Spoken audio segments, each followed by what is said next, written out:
صدرك بسم اللہ الرحمن الرحیم وَإِذِ ابْتَلَىٰ إِبْرَاهِيمَ رَبُّهُ بِكَلِمَاتٍ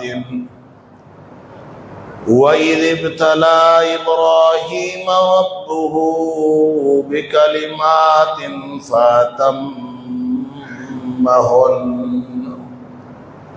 قَالَ إِنِّي جَاعِلُكَ لِلنَّاسِ إِمَامًا قَالَ وَمِن ذُرِّيَّتِي قَالَ لَا يَنَالُ عَهْدِ الظَّالِمِينَ۔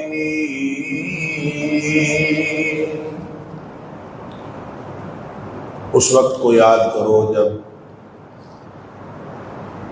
مبتلا کیا ابراہیم علیہ السلام کو ان کے رب نے بہت سارے امتحانات میں، فَأَتَمَّهُنَّ، سارے امتحانوں میں ابراہیم علیہ السلام پاس ہو گئے۔ قَالَ إِنِّي جَاعِلُكَ لِلنَّاسِ إِمَامًا، فرمایا کہ میں تجھے انسانیت کا امام بنانے والا ہوں۔ قَالَ وَمِن ذُرِّيَّتِي، عرض کیا اللہ میری اولاد میری ذریت میں سے بھی امامت جاری رکھنا۔ قال لا ينال عہد الظالمین، فرمایا کہ ظالموں کے لیے میرا کوئی وعدہ نہیں۔ صدق اللہ العظیم۔ ابراہیم علیہ السلام کے امتحان اور ان کی ابتلا اور آزمائش کے حوالے سے چند باتیں گزشتہ جمعے میں کرنے کی کوشش کی تھی، اور اس کی ابتدا میں فلسفہ امتحان کے حوالے سے چند گزارشات آپ کے سامنے رکھی تھی کہ اللہ کریم جب امتحان لیتا ہے تو اللہ کا ایک قانون ہے، تو اللہ تعالیٰ ساری قدرت اور طاقت رکھنے کے باوجود امتحان اس قانون کے مطابق لیتا ہے۔ وَلَن تَجِدَ لِسُنَّةِ اللَّهِ تَبْدِيلًا وَلَن تَجِدَ لِسُنَّةِ اللَّهِ تَحْوِيلًا، اور وہ جو اللہ کا قانون ہے اس کے اندر تبدیلی نہیں واقع ہوتی۔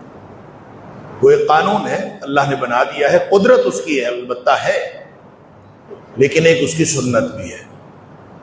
جیسے میں نے عرض کیا تھا کہ اس کی قدرت ہے کہ وہ چاہے تو سورج کو مغرب سے نکالے، شمال سے نکالے، جنوب سے نکالے، ان اللہ علی کل شیء قدیر، وہ ہر چیز پر قدرت رکھنے والا ہے، لیکن وہ نکالتا نہیں، نکالتا مشرق سے ہے مغرب میں غروب کرتا ہے، یہ اس کی سنت ہے۔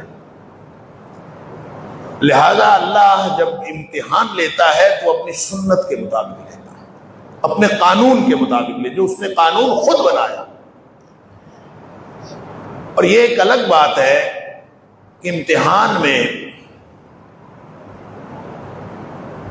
کسی شخص کی کامیابی یا ناکامی کا انحصار اللہ کے قانون عدل پر ہے، یعنی جس نے جتنا جیسا کیا ہو اس کو ویسا بدلہ دے دیا جائے، یہ عدل ہے۔ اور عدل کا متبادل، عدل کا متضاد ہوتا ہے ظلم، اور اللہ کی طرف ظلم کی نسبت بھی نہیں کی جا سکتی۔ ان اللہ حرم علی نفسہ الظلم، نبی اکرم صلی اللہ علیہ وسلم فرماتے ہیں اللہ نے اپنی ذات پر ظلم کو حرام کر رکھا۔ یہ قانون ہے اللہ کہ اللہ کبھی کسی بھی معاملے میں ظلم نہیں کرتا، اللہ کی طرف ظلم کی نسبت بھی نہیں کی جا سکتی۔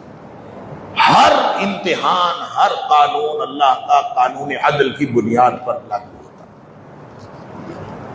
لیکن ایک قانون اللہ نے رحمت کا قانون اس کے علاوہ بنایا ہے، جو قانون عدل کے علاوہ ہے۔ لہذا امتحان تو ہوتا ہے قانون عدل کے مطابق، جب بھی کوئی شخص جو بھی کچھ کرتا ہے تو اس کا بدلہ اس کو ملتا ہے، چاہے کسی نے غلط کیا ہے تو اس کا بدلہ اس کو ملے، کسی نے صحیح کیا ہے تو اس کا بدلہ اس کو ملے، یہ عدل کا تقاضا ہے۔ لیکن ایک اللہ کا قانون اس کے علاوہ ہے، وہ ہے قانون رحمت، اور قانون رحمت جو ہے وہ قانون عدل کے اوپر ہے۔ یعنی انہیں قانون عدل کو سپرسیڈ کرتا ہے اللہ کا قانون رحمت۔ اللہ اکبر۔ اور بہت دفعہ یہ بات میں نے آپ کے سامنے رکھی کہ اللہ نے قانون رحمت تو اس وقت بنا لیا تھا جب ابھی مخلوقات پیدا ہی نہیں کی تھی۔ مخلوقات بعد میں پیدا ہوئی، قانون عدل بعد میں بنا، قانون رحمت پہلے بن گیا تھا۔ نبی پاک صلی اللہ علیہ وسلم نے خود فرمایا، یہ بخاری شریف کی حدیث ہے کہ نبی کریم صلی اللہ علیہ وسلم فرمایا، ان اللہ تعالی کتب کتابا قبل ان یخلق الخلق، اللہ نے مخلوقات پیدا ہونے سے بھی پہلے ایک تحریر لکھوائی، کتب کتابا، ایک تحریر لکھی۔ اس کے اوپر کیا لکھا؟ ان رحمتی سبقت غضبی، میری رحمت میرے غصے کے اوپر حاوی ہے۔ اس کے اوپر یہ لکھ کے، سبحان اللہ، ابھی مخلوقات پیدا نہیں ہوئے، ابھی امتحان دینے والے پیدا نہیں ہوئے، جن کا امتحان قانون عدل کے مطابق ہونا ہے، اور قانون عدل کے مطابق پکڑے ہوئے لوگ اور عذاب کے مستحق لوگ، وہ اللہ کی رحمت سے، وہ رحمت کی وجہ سے، وہ عذاب کی بجائے وہ ثواب کے اور اجر کے مستحق بن جائے۔ جن کو عذاب ڈکلیئر ہو چکا ہو کہ یہ عذاب کے اور اللہ کی وعید کے مستحق ہے، وہ بھی اللہ کی رحمت سے بخشے جاتے ہیں، سبحان اللہ۔ تو یہ قانون رحمت اللہ نے پہلے بنایا، مخلوقات بعد میں پیدا کی، سبحان اللہ۔ اور پھر وہ پہلے بنا کے آبسلیٹ نہیں ہوا، وہ پرانا نہیں ہوا، اس کو چھوڑا نہیں ہے، بلکہ نبی اکرم صلی اللہ علیہ وسلم فرماتے ہیں کہ وہ قانون جو اللہ نے بنایا تھا، ان رحمتی سبقت غضبی، میری رحمت میرے غصے کے اوپر حاوی ہے۔ گویا قانون عدل کے تحت جو شخص غضب کا مستحق ہو چکا ہو، اللہ کے غضب کا مستحق ہو چکا ہو، وہ قانون رحمت کے ساتھ تحت وہ چھوٹ جاتا ہے، اس کی نجات ہو جاتی ہے قانون رحمت کے تحت۔ تو رحمت کا قانون سپرسیڈ کرتا ہے قانون عدل کے اوپر۔ تو یہ قانون اللہ کے رسول اللہ صلی اللہ علیہ وسلم نے فرمایا کہ اللہ نے یہ اپنے عرش پر لکھ رکھا ہے آج بھی، فَهُوَ مَكْتُوبٌ عِنْدَ اللَّهِ فَوْقَ الْعَرْشِ، آج بھی یہ تحریر اللہ کے عرش پر لکھی ہوئی ہے، سبحان اللہ۔ ان رحمتی سبقت غضب، تو قانون اللہ کا، قانون عدل بھی اور قانون رحمت بیک وقت دونوں چل رہے ہوتے۔ لہذا کوئی شخص یہ نہ سمجھے کہ میں قانون رحمت کی وجہ سے قانون عدل کے تحت پکڑا نہیں جا سکتا، یہ ممکن نہیں۔ اور نہ ہی وہ یہ سمجھے کہ قانون عدل کے تحت اگر میں پکڑا گیا تو قانون رحمت مجھے چھڑوا نہیں سکتا، نہ یہ ہے نہ وہ ہے۔ ایک طرف خطرہ ہی خطرہ ہے پکڑے جانے کا، اور دوسری طرف موج ہی موج ہے، امید ہی امید ہے کہ جب اللہ کی رحمت کی وجہ سے ہم نے نجات پانی ہے تو انشاءاللہ اللہ کی رحمت تو ہمارے اوپر سایہ فکن ہے۔ وہ کوئی بدو آیا تھا نا نبی کریم صلی اللہ علیہ وسلم کے پاس، اس نے آ کے نبی کریم صلی اللہ علیہ وسلم سے کہا تھا کہ مجھے یہ بتائیں کہ امتحان لینا کس نے، امتحان کس نے لینا؟ نبی کریم صلی اللہ علیہ وسلم اللہ نے۔ وہ چھلانگیں لگاتا ہوا واپس مڑا، خوشیاں مناتا ہوا واپس مڑا کہ اگر اللہ نے امتحان لینا ہے تو وہ مجھے کبھی نہیں پکڑے گا، مجھے اس سے گمان یہ ہے کہ مجھے کبھی نہیں پکڑے گا، اس کی رحمت سے مجھے یہ امید ہے کہ مجھے چھوڑ دے۔ لہذا یہ امید کی بات ہے، ایک طرف امید ہے ایک طرف خوف ہے، الایمان بین الخوف والرجاء، ان کے درمیان میں ایمان ہوتا ہے۔ آپ ایمان کے مطابق، گویا ہر مومن کا امتحان اس کے ایمان کے بقدر ہوتا ہے۔ حضرت ابراہیم علیہ السلام نے کیا کام کیا، یا ان کے خاندان نے کیا کام کیا ہے، سوچنے کی بات ہے کہ اللہ نے یہ جو ذی الحج کا پورا مہینہ اور حج کا پورا جو عبادات کا مجموعہ ہے اور سب سے بڑی عبادت ہے، وہ ساری عبادت ابراہیم علیہ السلام ان کے خانوادے کی یاد میں منا دی۔ انہوں نے کیا ایسا کام کیا ہے؟ کس طرح وہ امتحان میں کس طرح کامیاب ہوئے ہیں کہ اللہ نے قرآن میں خود کہا ہے کہ میں نے امتحان تو کئی کیے تھے. وَإِذِ ابْتَلَىٰ إِبْرَاهِيمَ رَبُّهُ بِكَلِمَاتٍ، ایک بار نہیں آزمایا، ایک بات میں نہیں آزمایا، ایک بات کا امتحان نہیں کیا. بِكَلِمَاتٍ، اللہ امتحان کرتا گیا کرتا گیا کرتا گیا، ایک کے بعد دوسرا، دوسرے کے بعد تیسرا، تیسرے کے بعد چوتھا، امتحان ہوتا. فَأَتَمَّهُنَّ، ابراہیم علیہ السلام سارے امتحانوں میں پاس ہوئے. یہ ہے ان کی. اب آپ دیکھیں یہ جو دن آنے والے ہیں ذی الحج کے پہلے 10 دن، سبحان اللہ، حج تو وہاں ہونا ہے. 5 دنوں میں 5 مقامات پر 7 کام کرنے کا نام حج ہے. وہ تو ان 5 دنوں میں ہونا ہے، وہاں ہونا ہے، 5 مقامات پہ ہونا ہے. لیکن قرآن نے یہ جو 10 دنوں کی قسم اٹھائی ہے نا، والفجر ولیال عشر والشفع والوتر، سارے مفسرین کا اتفاق ہے اس بات پر کہ یہ جو اللہ کریم نے قسم اٹھائی ہے یہ ان 10 دنوں کی قسم اٹھائی. راتوں کی بھی قسم اٹھائی ہے، دن کی بھی قسم اٹھائی ہے، جفت کی بھی قسم اٹھائی ہے، تاک کی بھی قسم اٹھائی ہے. یہ ان 10 دنوں کی قسم اٹھائی. سبحان اللہ. یہ جن دنوں کی قسم اللہ اٹھائے اس کی عظمت کے لیے اتنا ہی کافی. پھر نبی پاک صلی اللہ علیہ وسلم نے فرمایا افضل ایام الدنیا، دنیا کائنات کے سارے دنوں سے سب سے افضل دن یہ 10 دن. ہم تو سمجھتے تھے رمضان کے آخری عشرہ جو ہے وہ 10 دن سب سے افضل ہے، یہی سمجھتے تھے نا. نبی اکرم صلی اللہ علیہ وسلم فرماتے ہیں افضل ایام الدنیا اللہ اکبر العشر، یہ جو 10 دن ہیں یہ دنیا کے سارے دنوں سے. اندازہ کیجئے اس میں کون کون سے دن آ جاتے ہیں. اس میں رمضان کے بھی سارے دن آ جاتے ہیں، اس میں یوم النحر بھی آ جاتا ہے، اس میں جتنے دن ان 10 دنوں کے علاوہ ہیں کہ جن کو ہم مقدس سمجھتے ہیں وہ سارے اس کے اندر آ جاتے ہیں. یہ کیوں بہتر ہے، کیوں افضل؟ علامہ ابن قیم علیہ رحمہ اور امام ابن تیمیہ بھی رحمہ اللہ، ان دونوں کا خیال یہ ہے کہ جب ہم اس کا کیلکولیشن کریں تو نتیجہ یہ نکلتا ہے کہ راتیں رمضان کی بہتر ہیں. ساری دنیا کی راتوں سے سب سے بہتر راتیں رمضان کے آخری عشرے کی 5 راتیں ہیں، اور دن یہ والے بہتر ہیں، یہ رمضان کے دنوں سے بھی بہتر ہے. اللہ. اور نبی کریم صلی اللہ علیہ وسلم نے فرمایا کوئی شخص ان دنوں میں عمل کرے تو اس سے اچھا عمل ہو ہی نہیں سکتا. اس کو جتنا اجر ان 10 دنوں میں ملتا ہے کسی اور دنوں میں ملتا ہی نہیں. صحابی حیران ہو گیا، اللہ کے رسول صلی اللہ علیہ وسلم اگر کسی نے جہاد کیا ہو تو وہ بھی ان 10 دنوں کے عمل سے بڑھ نہیں سکتا. نبی کریم صلی اللہ علیہ وسلم نے فرمایا وَلَلْ جِهَادُ فِي سَبِيلِ اللَّهِ، چاہے اس نے جہاد فی سبیل اللہ کیا ہو، ان 10 دنوں کے علاوہ کیا ہے تو ان 10 دنوں میں کیا ہوا عمل وہ بڑھ جاتا، سوائے اس شخص کے جو جہاد کے لیے نکلا اور جان مال سب کچھ اللہ کے راستے میں اس نے شہید ہو گیا اور مال بھی سارا کھپا دیا.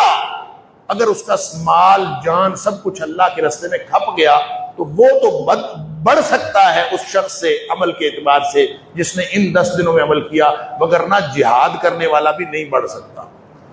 اگر وہ بچ گیا ہے تو وہ نہیں بڑھ سکتا، اگر وہ غازی ہے تو نہیں بڑھ سکتا، شہید ہے تو بڑھ جائے گا، مال بھی لگا دیا، جان بھی لگا دیا. تو یہ اتنے ان 10 دنوں میں آخر کیا بات.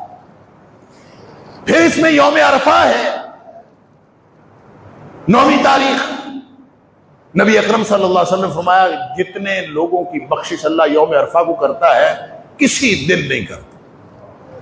شیطان جو ہے وہ اپنے سر میں خاک ڈالتا کہ اتنے لوگ بخشے گئے. اور ایک حدیث کے اندر آیا کہ نبی کریم صلی اللہ علیہ وسلم نے فرمایا یوم عرفہ کو اللہ تعالیٰ جتنے لوگوں کو بخش دیتا ہے وہ تو بخش دیتا ہے، اور شیطان کو اس دن بھی بڑی تکلیف ہوتی ہے. تو جو بچے کھچے ہوتے ہیں، سبحان اللہ، جب نبی کریم صلی اللہ علیہ وسلم نے مزدلفہ کی دعا کی ہے، مزدلفہ میں رات قیام کر کے رات آرام کر کے صبح اٹھ کے اول وقت میں فجر پڑھ کے پھر اسفار تک یعنی سورج طلوع ہونے سے پہلے تک وہاں کھڑے ہو کے نبی پاک صلی اللہ علیہ وسلم نے مشعر حرام کے پاس دعا فرمائی. قبلہ روح ہو کے آپ نے کھڑے ہو کے دعا فرمائی. نبی کریم صلی اللہ علیہ وسلم نے فرمایا کہ اس دعا کے بدلے میں وہ جو مزدلفہ میں کی ہے میں نے شیطان کو اپنے سر میں خاک ڈالتے ہوئے دیکھا ہے کہ اب تو کوئی بچا ہی نہیں, ساری امت ہی بخشی دے. یعنی اتنی اہم دعا وہ بھی ان دنوں میں ہے. اللہ اکبر. یعنی یہ اللہ تعالیٰ نے ان کو کیا بنایا. پھر طواف ہے کعبۃ اللہ کا, اگر اس کو آپ طواف کرتے رہے, صرف طواف کرتے رہے, تو ایک حدیث میں آتا ہے, مختلف روایتیں, ایک حدیث میں آتا ہے کہ ہر قدم کے بدلے اس کو اتنا ثواب ملتا ہے جیسے آل ابراہیم میں سے ایک غلام آزاد کیا. کمال ہو گئی. لیکن یہ سارا عمل ہے کیا؟ اسی طرح آپ سعی لگا لیجئے, صفا مروہ کے درمیان دوڑنے کی بات کر لیجئے, پھر آپ حلق کرانے کی بات لے لیجئے, آپ کنکریاں جو جمرات کو مارتے ہیں ان کی بات لے لیجئے, منا میں جا کے اس کو بیٹھنے کو اور مبیت کو راتیں گزارنے کو لے لیجئے, یعنی پورے کا پورا جو حج کا عمل ہے اس کو لے لیجئے. اللہ کو جتنا یہ پسند ہے, حدیث میں آتا ہے کہ جب وقوف عرفہ میں لوگ بیٹھے ہوتے ہیں, اللہ کے سامنے دعائیں کر رہے ہوتے ہیں یوم عرفہ کو, تو اللہ تعالیٰ فرشتوں کو بلاتا ہے کہ فرشتوں دیکھو آ کے کہ یہ جن کے بارے میں تمہارا خیال تھا یہ زمین میں خون دنگا فساد کریں گے, یہ دیکھو کہ یہ میرے سامنے کس طرح گڑ گڑا رہے ہیں اور کس طرح مجھ سے دعائیں مانگ رہے ہیں. اور اللہ تعالیٰ سب کی بخشش فرما لے, سب کی دعائیں قبول فرما لے. اور پھر حج کے لیے تو جب جاتا ہے نا, سبحان اللہ, اللہ تعالیٰ ہم سب کو لے جائے حج پر. حج کے لیے جو جاتا ہے, نبی کریم صلی اللہ علیہ وسلم نے فرمایا کہ وہ بن بلایا مہمان نہیں ہوتا, وہ مہمان ہوتا ہے اللہ کا, اور بن بلایا بھی نہیں ہوتا, اس کو دعوت آئی ہوتی ہے. اللہ اکبر. فرمایا کہ الحاج والمعتمر والغازی فی سبیل اللہ, 3 لوگ ایسے ہیں جو حاجی, عمرہ کرنے والا اور اللہ کے راستے میں جہاد کے لیے نکلنے والا.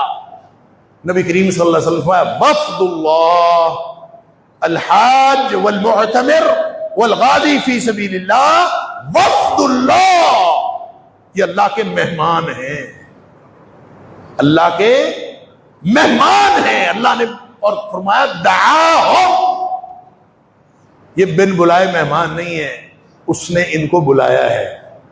دعاہم, اس نے بلایا ہے.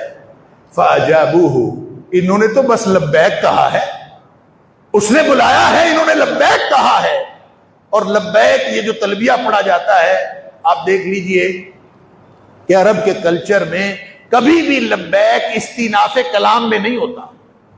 یعنی آپ بات کا آغاز کرتے ہوئے کبھی لبیک نہیں کہتے, ہمیشہ کسی بات کے, آواز کے, پکار کے, ندا کے, دعا کے جواب میں لبیک کہتے. لبیک, اللہ میں حاضر ہوں. جب کوئی کسی کو بلاتا ہے, مالک غلاموں کو بلاتے تھے تو غلام آگے سے کہتا تھا لبیک, تو کلچر ہی یہ ہے.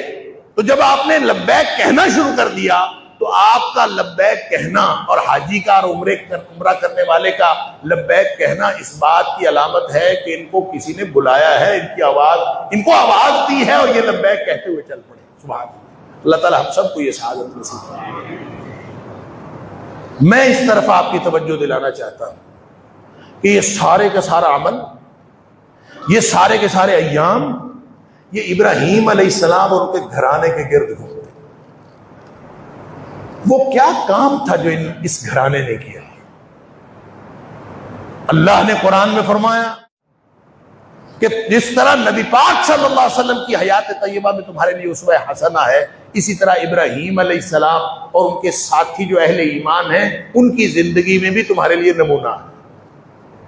تو وہ کیا بات ہے, انہوں نے کیا کیا تھا, اس پورے خاندان نے کیا کیا ہے کہ ہم آج کوشش کریں ابراہیم علیہ السلام کی اور ان کے خانوادے کی حضرت ہاجرہ، حضرت اسماعیل، سبحان اللہ، وہ انہوں نے بس اتنا ہی کیا تھا کہ اللہ نے جتنے امتحان لیے وہ سارے امتحانوں میں پاس ہوئے۔ امتحان ان کا بھی ہو رہا ہے، امتحان ہمارا بھی ہو رہا ہے، فرق صرف اتنا ہے کہ جو کچی جماعت میں فیل ہو جائے اس سے پکی کا کوئی امتحان نہیں لیتا، اور جو پرائمری پاس نہ کر سکے کبھی میٹرک کے امتحان میں نہیں بیٹھتا، اور جس نے میٹرک کیا ہوتا ہے اس کو جا کے انٹرمیڈیٹ میں داخلہ ملتا ہے۔ اللہ کا ایک قانون ہے، جس طرح دنیا والوں نے فارمل ایجوکیشن کا ایک قانون بنایا ہے، اسی طرح اللہ کا ایک قانون ہے کہ جو پہلے امتحان میں فیل ہو جائے اس سے بڑا امتحان تو ہوتا ہی نہیں۔ اور نبی کریم صلی اللہ علیہ وسلم نے فرمایا کہ امتحان ہر شخص کے ایمان کی سطح کے مطابق ہوتا ہے۔ ایمان ہی کوئی نہیں ہے تو امتحان کیسا ہو؟ اللہ اکبر۔ لوگوں کو چھوڑ دیا جاتا، لوگوں کو مہلت دے دی جاتی، ان کی رسی دراز کر دی جاتی ہے۔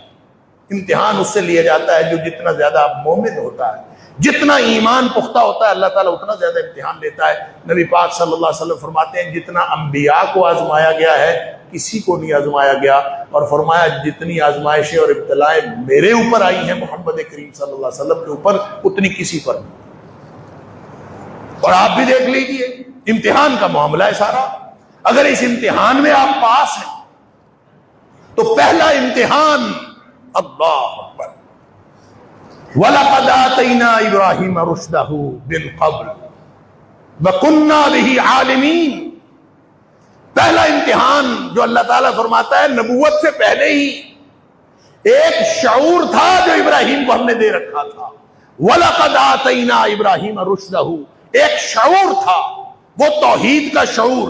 جب الستُ بربکم عالم ارواح میں کہا تھا تو اللہ نے یہ توحید کا شعور ہم سب کی سرشت کے اندر، فطرت کے اندر ڈال دیا ہے۔ حالات جیسے مرضی ہوں، پورا معاشرہ شرک کے اندر ڈوبا ہوا ہو، لیکن یہ اندر سے شعور کی آواز اٹھتی ہے۔ یہ الگ بات ہے کہ ہم ماحول کو دیکھ کے دبا دیتے ہیں، ماحول جھوٹ والا ہو، ماحول باطل سے بھرا ہوا ہو، جھوٹ سے بھرا ہوا ہو، دھوکے سے بھرا ہوا ہو، لیکن اندر سے ایک آواز اٹھتی ضرور ہے۔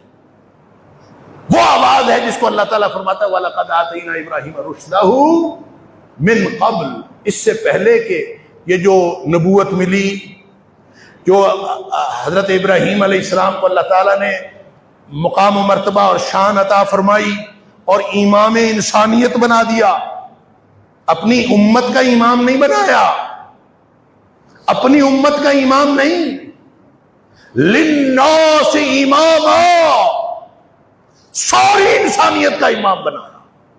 وہ کتنا بڑا امتحان ہوگا کہ جس کے بعد سارے امتحانوں میں اللہ تعالیٰ نے، جب وہ سارے امتحانوں میں کامیاب ہو گئے، اللہ نے فرمایا جا انی جاعلک للناس اماما، میں تجھے ساری انسانیت کا امام بنا۔ کوئی اتنا بڑا امتحان پاس کیا ہے، اللہ اکبر۔ اور ابراہیم علیہ السلام نے فوراً کہہ دیا تھا کہ وقال من ذریتی، اللہ میری اولاد میں سے بھی۔ تو اللہ تعالیٰ نے فرمایا لا ینال عہد الظالمین، ظالموں کے لیے میرا وعدہ نہیں۔ اس کا مطلب پتہ کیا ہے؟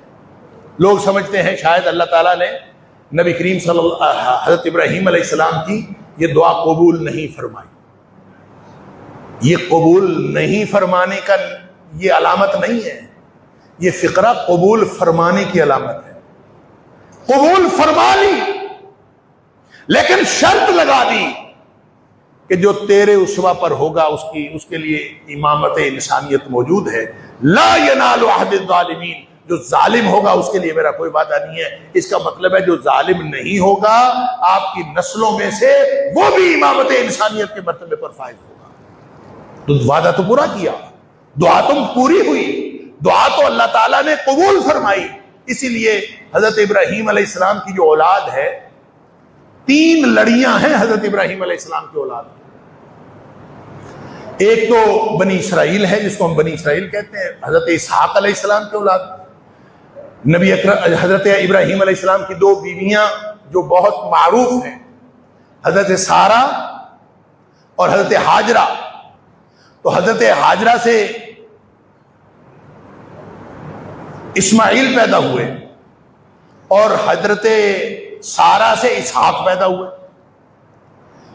اب اسحاق کے بیٹے یعقوب یعقوب علیہ السلام کے بیٹے اسحاق علیہ السلام کے بیٹے یعقوب علیہ السلام، یعقوب علیہ السلام کے بیٹے یوسف علیہ السلام. یہ لڑی چلی ہے بنی اسرائیل، سینکڑوں نہیں پتہ نہیں شاید ہزاروں انبیاء اس کے اندر آئے. ایک نسل پوری کی پوری امامت انسانیت. دوسری نسل ہے حضرت اسماعیل علیہ السلام، جس کو بنی اسماعیل کہا گیا، بنی اسرائیل کہا گیا. یعقوب علیہ السلام کا لقب تھا اسرائیل، اس کی وجہ سے وہ بنی اسرائیل کہلائے. یہ بھی لڑی حضرت ابراہیم علیہ السلام. دوسری لڑی چلی حضرت اسماعیل علیہ السلام کی اولاد سے. یہ بھی سارے کے سارے سبحان اللہ اسماعیل علیہ السلام سے لے کر حضرت محمد کریم صلی اللہ علیہ وسلم تک، یہ سارے کے سارے تھے تو اللہ کے بندے، اور اسی رستے پر تھے. جتنی ہزار گمراہیاں آئی ہوں، گمراہ ہوئے، لیکن نسل وہی تھی. حضرت اسماعیل علیہ السلام بھی امامت انسانیت کے مرتبے پر فائز ہوئے، اور پھر نبی اکرم صلی اللہ علیہ وسلم صرف امامت انسانیت نہیں، امام انبیاء بھی قرار پائے نبی اکرم صلی اللہ علیہ وسلم. اور یہ جو لڑی تھی یہ دوسری بنی اسماعیل، اس کو بھی اللہ تعالیٰ نے وہی اعزاز عطا فرمایا. تیسری لڑی کہتے ہیں ایک اور تھی حضرت ابراہیم علیہ السلام کی اولاد میں سے. وہ لڑی تھی جس کو بنو قطورہ کہتے ہیں. مورخین نے ان کا نام بنو قطورہ رکھا اس لیے کہ وہ کہتے ہیں کہ ایک اور حضرت ابراہیم علیہ السلام کی زوجہ محترمہ تھیں جس کا نام قطورہ تھا. اس کی اولاد میں سے بھی اللہ نے انبیاء بنائے ہیں.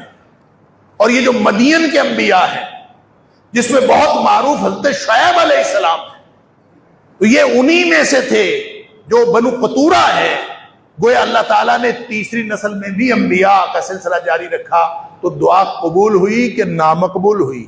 حضرت ابراہیم علیہ السلام نے دعا کی تو اللہ نے نسل کی جو تینوں لڑیاں تھیں، تینوں لڑیوں کو مالا مال فرما دیا.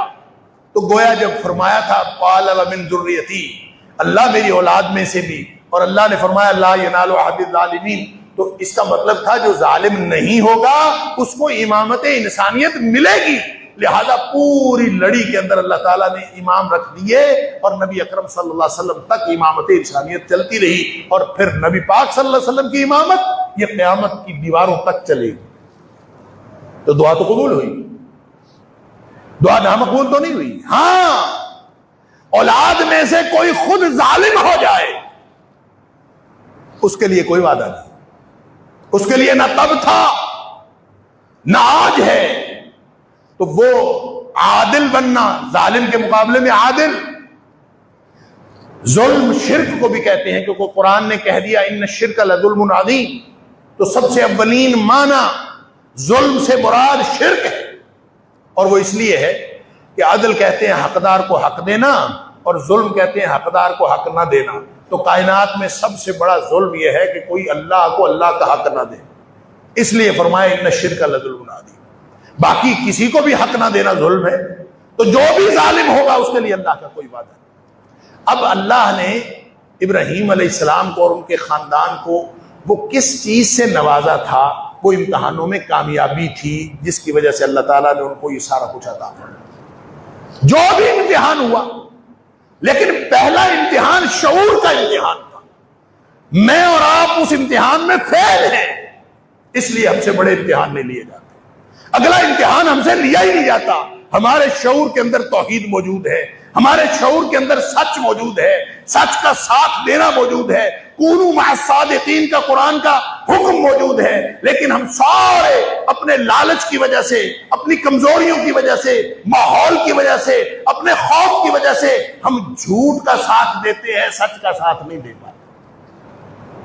ہمارا شعور تقاضا کرتا ہے کہ ساری دنیا جھوٹ سے بھری ہوئی ہے، تو ہم اس جھوٹ کے مقابلے میں سچ بول لیں، لیکن ڈر لگتا ہے، اور پھر ڈر کے ہم خاموش ہو جاتے ہیں، ہم پہلے امتحان میں فیل ہو جاتے ہیں.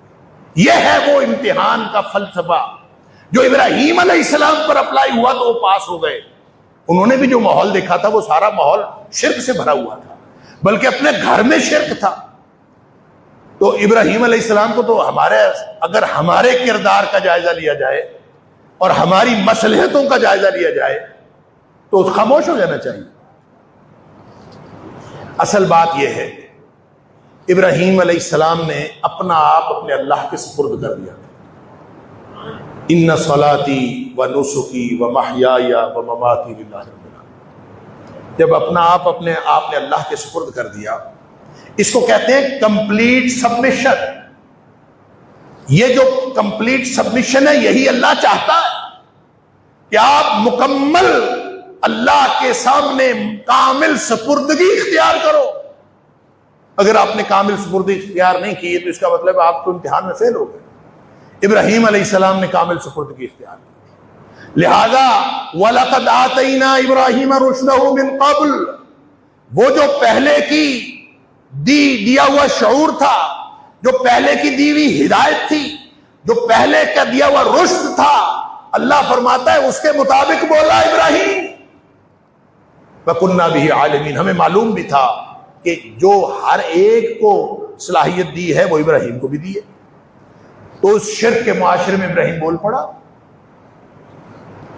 اذ قال لقومه وابیہ، اپنی قوم سے بھی کہا، اپنے والد صاحب سے بھی کہا، ما هذه التماثیل التي انتم لها عاکفون. سوال کریں تو صحیح سوال ہے، سوال اٹھائیں. ایک دفعہ سوال اٹھ جائے تو وہ آپ اللہ نے انسانی شعور ایسا بنایا ہے کہ سوچنے کی عادت پڑ جائے تو سوال ہی پیدا نہیں ہوتا کہ انسان اس دین پر نہ پہنچے جو توحید کا دین ہے، اور انسان توحید کی منزل تک نہ پہنچے، یہ ممکن ہے. تو سوال ہی تو اٹھایا. ابراہیم علیہ السلام نے سوال، ما هذه التماثیل التي، یہ کیسی تم نے مورتیاں خود بنائی ہوئی ہیں. اللہ، کسی شاعر نے کہا ہے کہ ابراہیم بچے تھے نا، شاعر پھر شاعر ہوتے ہیں، وہ اپنا شاعرانہ رنگ میں بات کرتے ہیں. کہتے ابراہیم علیہ السلام جب بچے تھے تو ان کا والد جو ہے ان کو بت دے کے بھیج دیتا تھا، جاؤ بازار میں بیچ آؤ.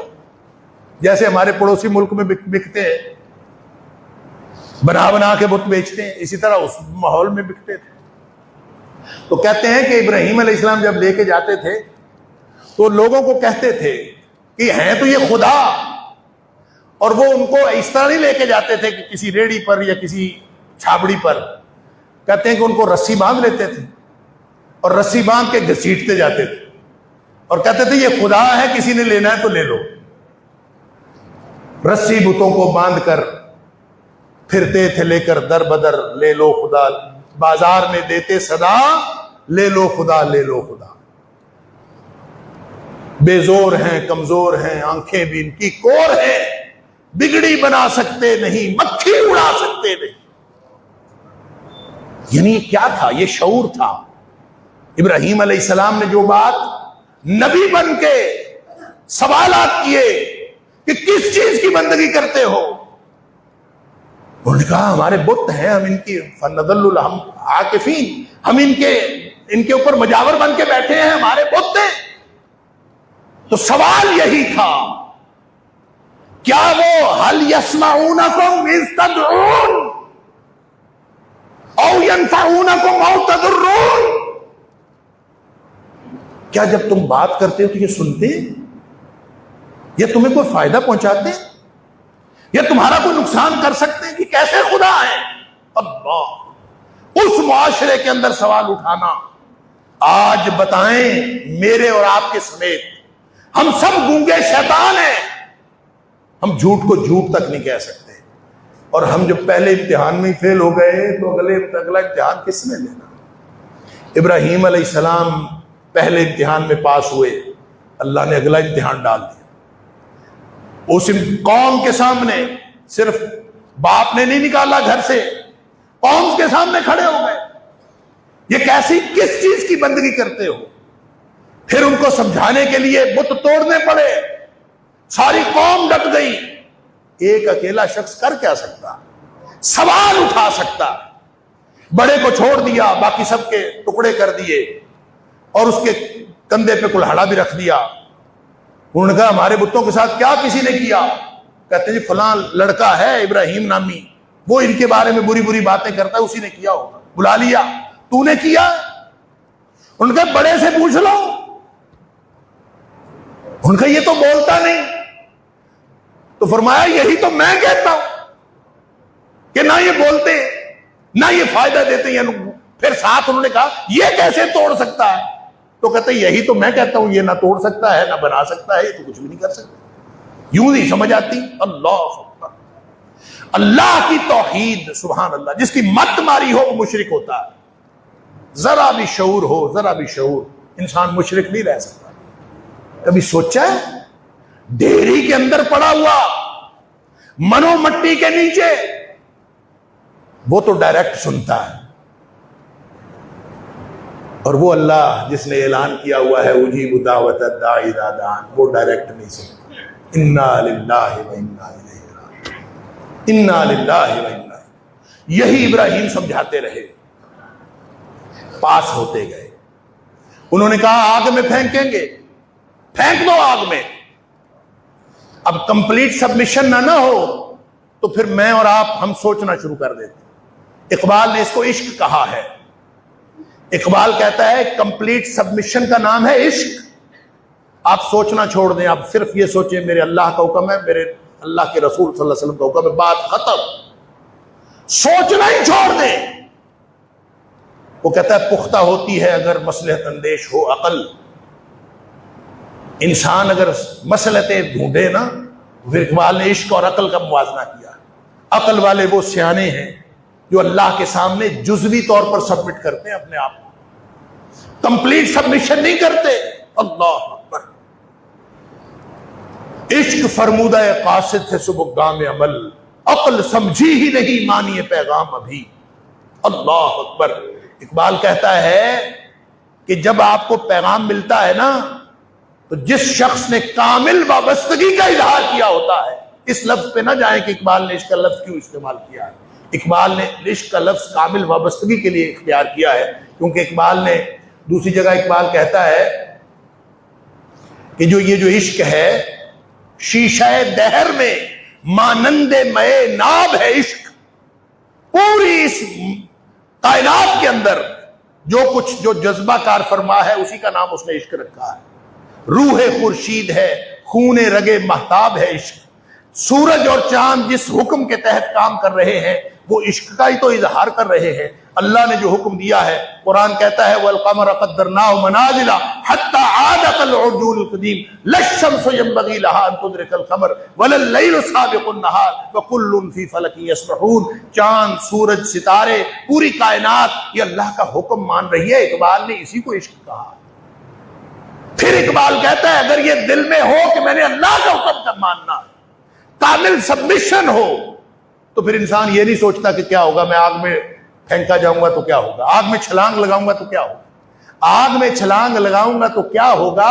یہ وہ سوچتے ہیں جو اللہ کے حکم کے مقابلے میں سیانے بنتے ہیں. سیانے بننے والے سوچتے ہیں. وگرنہ جس شخص نے کامل وابستگی کی، اللہ کا حکم ہے، بات ختم.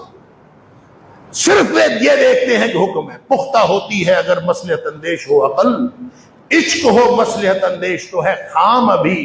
عشق فرمودہ قاصد سے صبح گام عمل. جب اس کو کامل وابستگی والے کو حکم ملتا ہے تو وہ فوراً عمل کرتا. عقل سمجھی ہی نہیں مانی پیغام ابھی. عقل سمجھنے میں لگی ہوتی ہے، اف اینڈ بٹ میں لگی ہوتی ہے. بے خطر کود پڑا آتش نمرود میں عشق. عقل ہے محو تماشائے لب بام ابھی.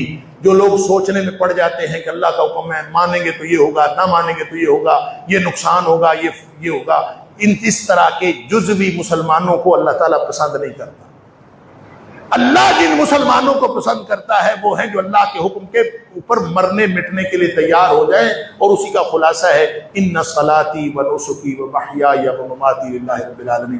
اللہ تعالیٰ مجھے اور آپ کو، ہم سب کو اس بات کی توفیق دے ہم حضرت ابراہیم علیہ السلام اور ان کے اسوہ پر چلیں اور نبی اکرم صلی اللہ علیہ وسلم کے اسوہ پر زندگی گزاریں. وآخر دعوانا الحمدللہ رب العالمین.